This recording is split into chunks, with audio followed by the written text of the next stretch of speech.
turma. Vamos para mais uma aula, né? Nossa aula de saúde mental. Eu sou a enfermeira Vanusa e hoje nós vamos falar sobre esquizofrenia. Vamos para a nossa aula? Então vamos falar. O que é esquizofrenia?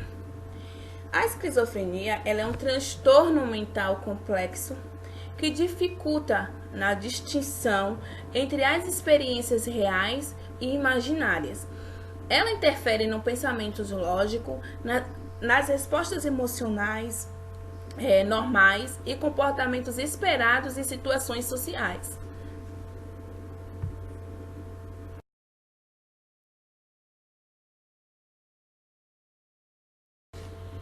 Psicose. Vamos imaginar. E se tudo que você acreditasse, pensasse ter vivido, ou ser real, não fosse de fato, ou se fosse improvável? E aí, deu para vocês imaginar? Ou seja, é pensamento mais ação, é fato. História menos fato, ou seja, é inverdade, mito ou mentira.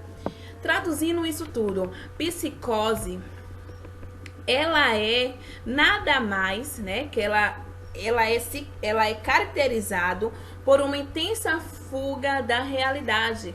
É como a filosofia e a arte chamam a loucura propriamente dita. E não podemos esquecer que ela pode ser classificada de três formas: pela manifestação, pelo aspecto neurofisiológico e pela intensidade. Então, quando a função mental de racionalidade e lógica não são executados, o indivíduo delira pelos mitos, inverdades e mentiras. A psicose, ela é um estado de funcionamento psicoanormal. Realidade?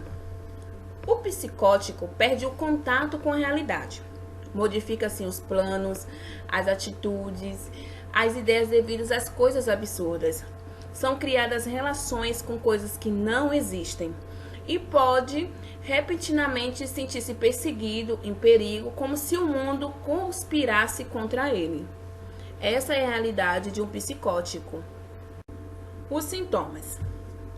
Os sintomas de esquizofrenia no sexo masculino, ele costuma aparecer entre os 20 e 25 anos. Já em mulheres, os sinais da doença são mais comuns, né, beirando aos 30 anos de idade.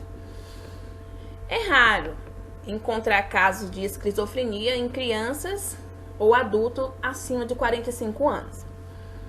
A esquizofrenia, gente, ela envolve uma série de problemas, tanto cognitivo quanto comportamentais e também emocionais. Os sintomas, eles costumam variar. Entre eles estão inclusos o delírios e alucinações. Digamos assim, o comportamento de uma pessoa com esse tipo de disfunção não é focado em um objetivo. É o que torna difícil para que ela execute as tarefas. Envolve o comportamento motor anormal, que pode incluir resistência e instruções, posturas inadequadas, bizarra ou mesmo séries de movimentos inúteis e exclusivos. Outros sintomas também que além dos sinais citados, outros podem, aparecer e estar relacionado com a esquizofrenia.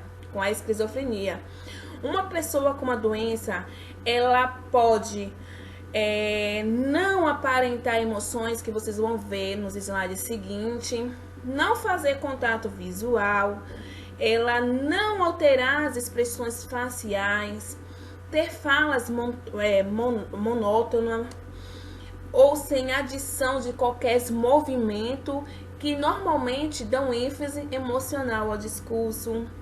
Além disso, a pessoa pode ter reduzida a sua capacidade de planejar ou, de realizar uma simples atividade, como a diminuição da fala, a negligência da higiene pessoal, perda de interesses em atividades cotidianas, isolamento social, sensação de incapacidade de conseguir, né, sentir prazer, entendeu?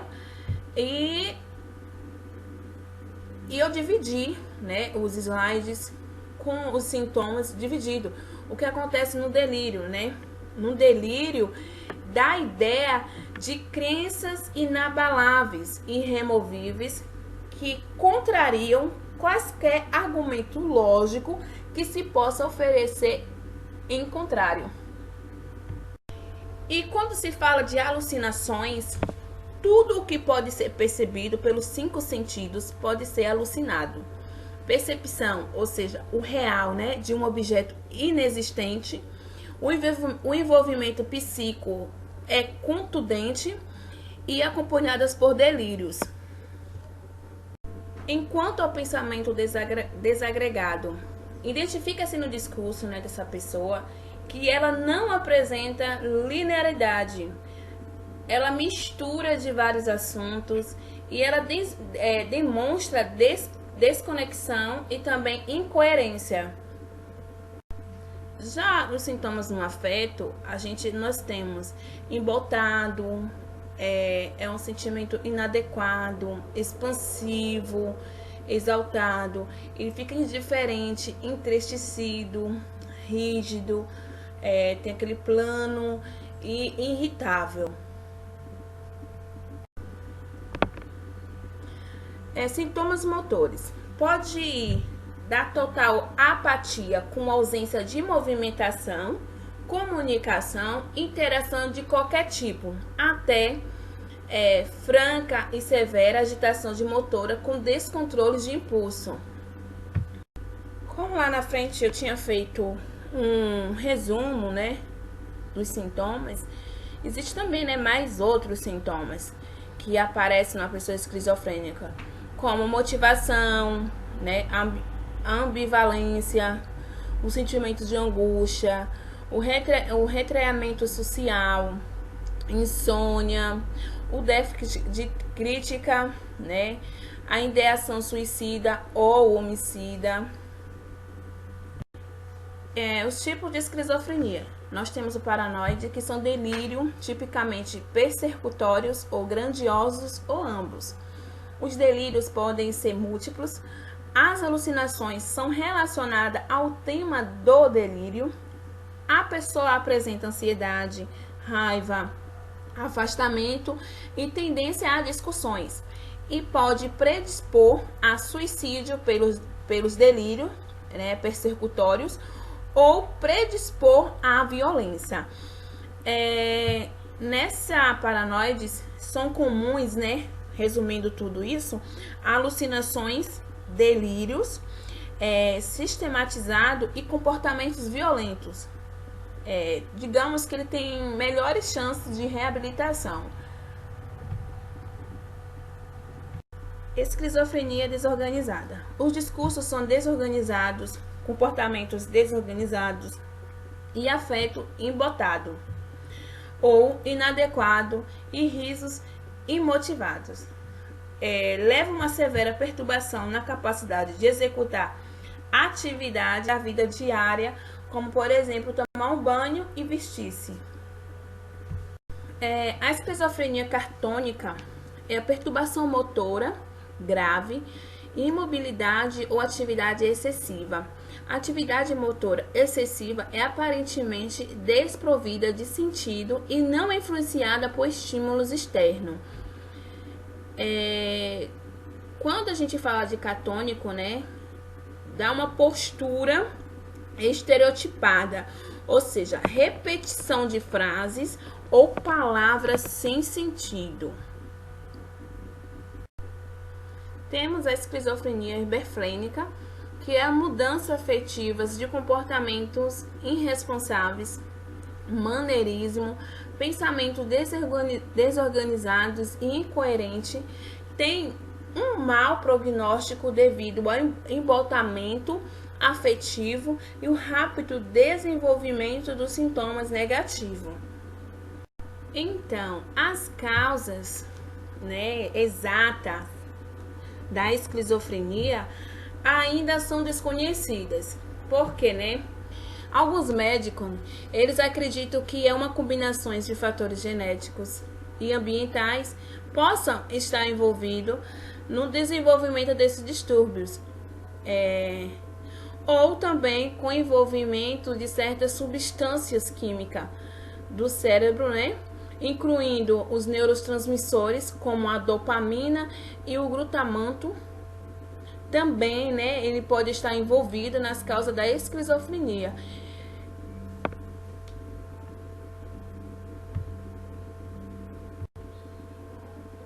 O tratamento da esquizofrenia, eles visam, né, ao controle dos sintomas e também na reintegração desse paciente. O tratamento da esquizofrenia, ele requer duas abordagens, tanto medicamentosa e o psicossocial. No tratamento medicamentoso é feito com os remédios, né, chamados de antipsicóticos, e eles são utilizados na fase aguda da doença, no caso que é para aliviar os sintomas psicóticos, e também, né, nos períodos entre as crises, para prevenir as novas recaídas. Alguns, né, dos pacientes eles precisam sim utilizar as medicações que não pode interromper para não ter novas crises. Assim, né, alguns pacientes eles devem submeter avaliações médicas periódicas, ou seja, o médico, né, ele procura manter a medicação na menor dose possível, sendo assim para evitar recaída e evitar eventuais efeitos colaterais. As abordagens psicossociais, na verdade, elas são necessárias para promover a reintegração, né, desse paciente com a família e a sociedade. Porque assim, devido a alguns fatos, né, de que alguns sintomas, principalmente a apatia, o desinteresse, o isolamento social, entre outros, né, pode persistir mesmo após crises. Então, assim, é necessário um planejamento individualizado de reabilitação desse paciente. E tem alguns pacientes que eles necessitam, em geral, de psicoterapia. E também das terapias ocupacionais e de outros procedimentos que visem, né, ajudá-lo a lidar com a maior facilidade com as dificuldades do dia a dia. A assistência de enfermagem. Na internação, esses profissionais devem ter atenção às necessidades individuais de cada paciente, né? Ter em si a orientação, mesmo em situação de surto, como é que deve agir, os riscos de estar correndo com a pessoa esquizofrênica, a autonomia, a educação, os efeitos adversos medicamentosos e as reações adversas do tratamento. A importância, né? Os familiares são aliados, né? Importantíssimo no tratamento e na reintegração desses pacientes. Então, é importante que sejam orientados quanto à doença da esquizofrenia, para que eles possam compreender os sintomas e atitudes dos pacientes, evitando interpretações errôneas, né? Interpretações erradas. As atitudes inadequadas dos familiares podem, né, muitas das vezes, colaborar para uma piora clínica desse paciente. Então, por isso, né, que tem que ter toda essa educação, né, familiar, conhecer a doença, o tratamento, por onde buscar o atendimento, para que venha diminuir as reinternações desse paciente e ter uma melhor qualidade de vida. Eu espero que vocês tenham gostado da aula falando sobre esquizofrenia e até a próxima aula. Beijão, bom final de semana para todos.